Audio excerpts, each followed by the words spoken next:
চলো রেডি। খুব সুন্দর একটা ফ্রক পরেছে। আচ্ছা, শুভ নববর্ষ সবাইকে,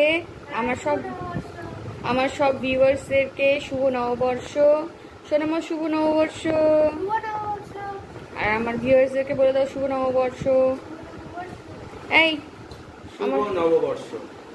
আমাকে বললে কি ভিউয়ার্সদেরকে বললে? ভিউয়ার্সদেরকে শুভ নববর্ষ। আর আমি সরি, আমাকে শুভ নববর্ষ। শুভ নববর্ষ। মাঝখানে একটা বিড়াল চলে এসেছে। শুভ নববর্ষ সব ভিউয়ার্সদেরকে। আমি একটা একদম নতুন ড্রেস পরেছি, একদম নতুন ড্রেস। এটা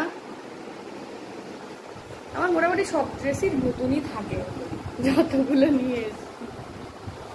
ঠিক আছে, আমরা বেরিয়ে পড়ি, কারণ ওখানে বেশি ফোন টোন শ্যুট করতে একদমই দেয় না।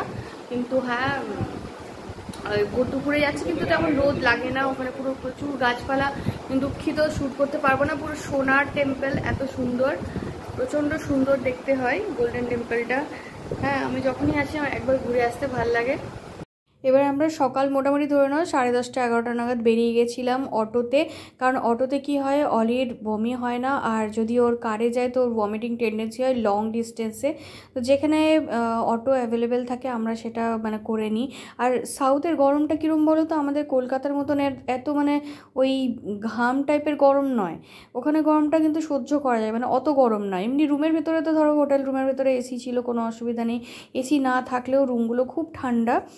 আর এই রাস্তাতেও ড্রাই টাইপের গরমটা, তো ওই জন্য খুব একটা গরম লাগে না, মানে কোনো অসুবিধাই হচ্ছিল না আমাদের ওখানে।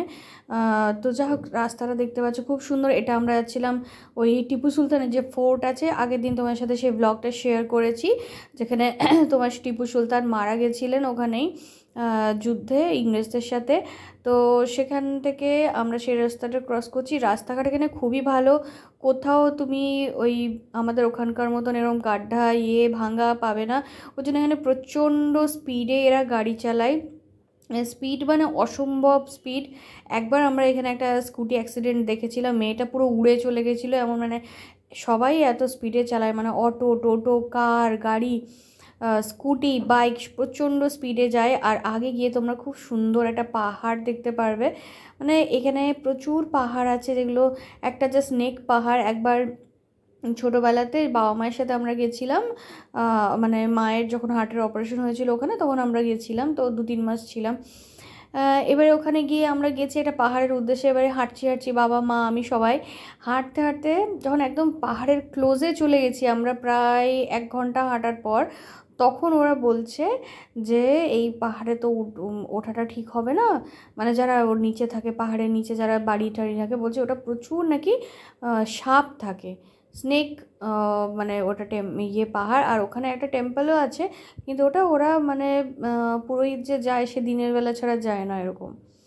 তো এরকম অনেক পাহাড় আছে, তো ওখানে যাওয়ার মানে এত শান্তি, তোমায় কি বলবো। আমার গোল্ডেন টেম্পল যেতে এত ভালো লাগে, কিন্তু এত বাজে এক্সপিরিয়েন্স হয়েছে যে আর হয়তো আমি গোল্ডেন টেম্পল এমনি যাবই না।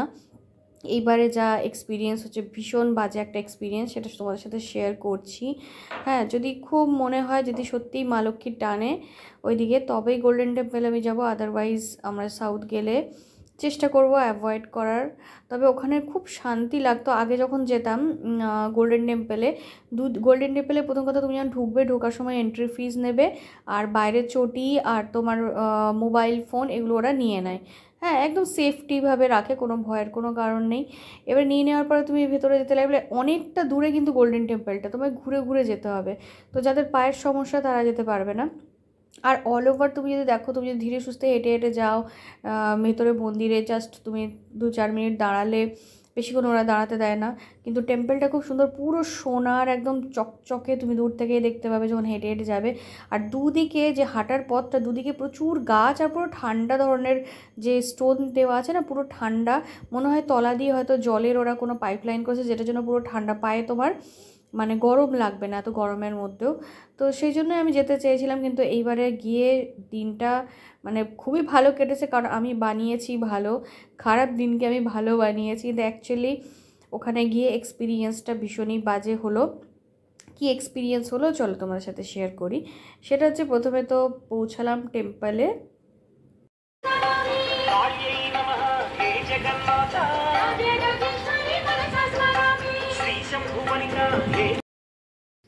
তো ঘটনাটা এলো, তোমরা তো দেখলে যে আমরা টেম্পেলে ওখানে সামনে বাইরে গিয়ে দাঁড়ানোর পরে ওখানে গিয়ে টিকিট কাটলাম। 3 জনের 450 টাকা এরকম টিকিট লাগলো। আগেরবার আমরা স্পেশাল টিকিট কেটেছিলাম, ওটা বোধহয় 500 করে নিয়েছিল। তো এইবারে দেখলাম যে স্পেশালেও যা আর নর্মালেও তাই, কোনো আলাদা নয়। ওটাও তোমার 2 ঘন্টা যাবে হাঁটতে হাঁটতে, এখানেও যাবে। কিন্তু খুব পিসফুল লাগে ওখানে গেলে, মানে তোমার এত সুন্দর ওদের যে ধূপের গন্ধ একদম ডিফারেন্ট, আমাদের এখানে ধূপের গন্ধর মতো না, একদম সেই স্যান্ডেল আর নানান রকমের ধূপের গন্ধ। যতটা তার রাস্তা তুমি ওই ভেতরে টেম্পলের ভেতরে তো ক্যামেরা নিয়ে যেতে দেবে না, ফোন নিয়েও যেতে দেবে না। তো ওখানে যে তুমি খালি পায়ে যে হাঁটা শুরু করলে রাস্তায় যেতে যেতে যেতে যেতে মন্দির পর্যন্ত, সোনার টেম্পলটা তুমি দূর থেকে দেখতে পাবে যে ওটা চারিদিকে জল, মাঝখানে একটা গোল্ডের, পুরো টেম্পলটা হচ্ছে পুরো সোনার টেম্পল। ওটা দেখতে তোমার খুব ভালো লাগবে। ওখানে তুমি মাঝ রাস্তায়, মানে ওর ভেতরে, মন্দিরের ভেতরে যে রাস্তাটা আছে তাতে তো কফি টফি পাওয়া যায়, মিষ্টি পাওয়া যায়, তুমি চাইলে ওখান থেকে নিয়ে খেতে পারো। শাড়ির দোকান আছে, অত ভালো আমার লাগেনি শাড়িগুলো, ওর থেকে তো কলকাতার থেকে হয়তো যায় ওইদিকে, মানে এখানেই এত সুন্দর সুন্দর, তো ওখান থেকে শাড়ি ফাড়ি কিছু নিই না, চন্দন কাঠ নেবো ভেবেছিলাম। তো এইবারে তারপরে তুমি যখন ওখানে যাবে, ওখানে ঢুকে তোমাকে কিছুক্ষণ তুমি দেখলে, তবে তুমি ধীরে সুস্থে বসারও জায়গা আছে রাস্তাতে, তুমি ধীরে সুস্থে এলে। তো অন্যবারে আমাদের 2 ঘন্টার মধ্যে পুরো, মানে টেম্পলে ঢোকা থেকে নিয়ে রাস্তায় ক্রস, মানে পুরো রাস্তাটা গিয়ে টেম্পলে ঢুকে বেরিয়ে আসতে আসতে আমাদের 2 ঘন্টা লাগে।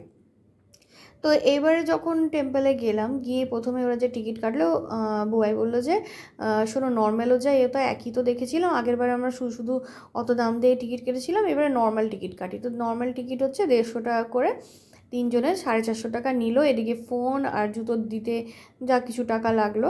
তারপরে যখন ঢুকতে যাচ্ছি, এবারে যখন দেখছি স্ট্যাম্প দিয়ে লেখা রয়েছে যে 1 ঘন্টার মধ্যে ফেরত আসতে হবে, নইলে তো এবারে আরও চার্জ কাটবে। তো এই জিনিসটাতে আমার প্রচণ্ড আপত্তি, যখন একটা মানুষ মন্দিরে ঢুকছে সেখানে তোমরা স্ট্যাম্প লাগিয়ে দিচ্ছ। আমরা দুপুর 3টে, মানে টাইমিংটা আমার অত মনে ছিল না, মনে হচ্ছে মানে যখন ঢুকলাম, ঢুকে টিকিট ফিকিট কেটে, তখন ওরা টিকিট কেটে এদিকে ওরা টিকিট কাটতে গেলো, আমরা এদিকে আইসক্রিম খাচ্ছিলাম। ঠিক আছে, এবার আইসক্রিম খাচ্ছিলাম, তো ঢুকতে ঢুকতে 3:20, এবার ও বলছে দেখো 1 ঘন্টার মধ্যে ফেরত আসতে পারবে। তো আমি দিলাম যে পুরো রাস্তাটা এতটা, সেখানে গোল্ডেন টেম্পল দেখবো, তারপরে ফেরত আসবো, 2 ঘন্টা তো এমনিই লাগবে।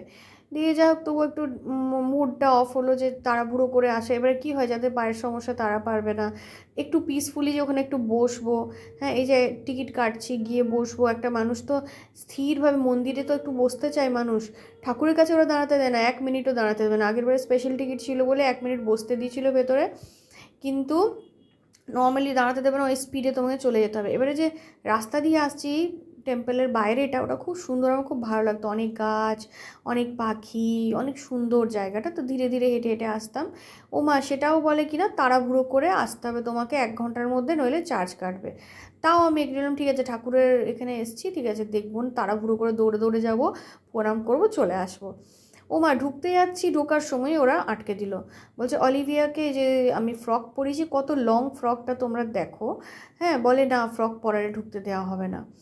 নিয়ে গেল, রেগে দিয়ে বললো যে তাহলে আমাদের দোকান করেছে এখানে, আপনি লেগিংস কিনুন তবে ঢুকতে পারবে, কোনো শর্ট ড্রেস নয়, কোনো শর্ট ফ্রক নয়। আমরা এখানে কত মন্দিরে গেছি, রত্নগিরি, সাউথে তোমার এই ফোর্টে, কোনো কোথাও কেউ কিছু আটকায় না। এত লং একটা ফ্রক পরে গেছে বাচ্চা মেয়ে, হ্যাঁ ওকে ঢুকতে দিল না, বলছে যে না ওকে আপনি লেগিংসের দোকান, মানে নতুন বিজনেস, অ্যাকচুয়ালি ওটা টেম্পলের জায়গাতে টোটালি একটা বিজনেস স্পট ওরা খুলেছে। এটা তোমরা যেটা দেখছো, এটা আমরা চলে গেলাম ওখান থেকে রত্নগিরি।